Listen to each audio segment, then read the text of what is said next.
Redick sa Lakers na lakas. Boston uunahan ng Lakers at Westbrook sa Miami Heat.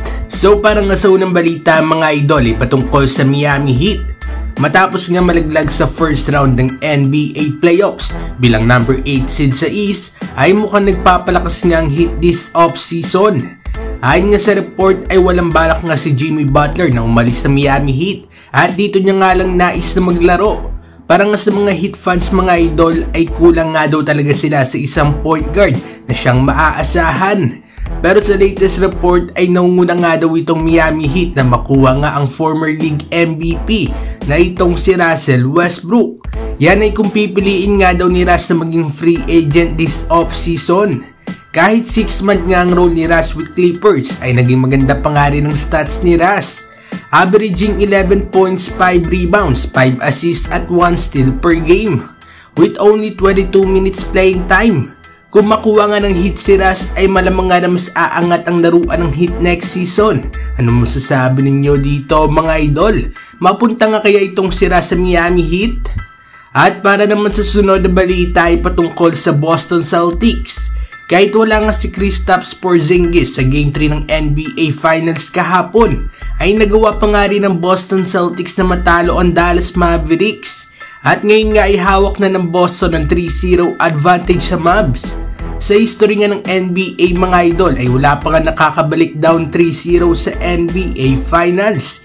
Kaya nga sa ngayon ay malabo nga talaga para sa Mavs na magkampiyon. Iba nga rin talaga mga idol ang pagkakabuo ng roster ng Boston at karamihan nga sa kanila ay isang two-way player. Rason nga para mas mapahirapan ang Mavs sa kanilang offensive game.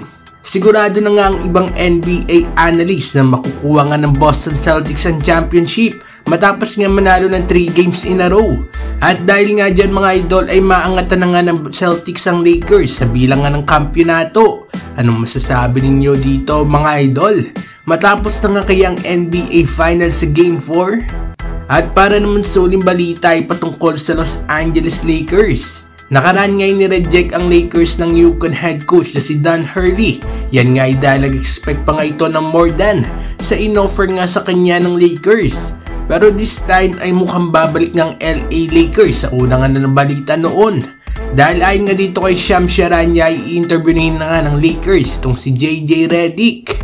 Isang former NBA player at ngayon ay isang NBA analyst. May mga naniniwala nga na kaya ni JJ Redick maging coach sa NBA pero meron din naman mga hindi dahil nga daw sa kawalan nito ng experience sa pagiging head coach. Sa ngayon nga mga idol ay malinaw nga na si JJ Redick pa nga rin ang nasa itaas nga ng listahan ng Lakers na magiging next head coach nila. Anong masasabi ninyo dito mga idol?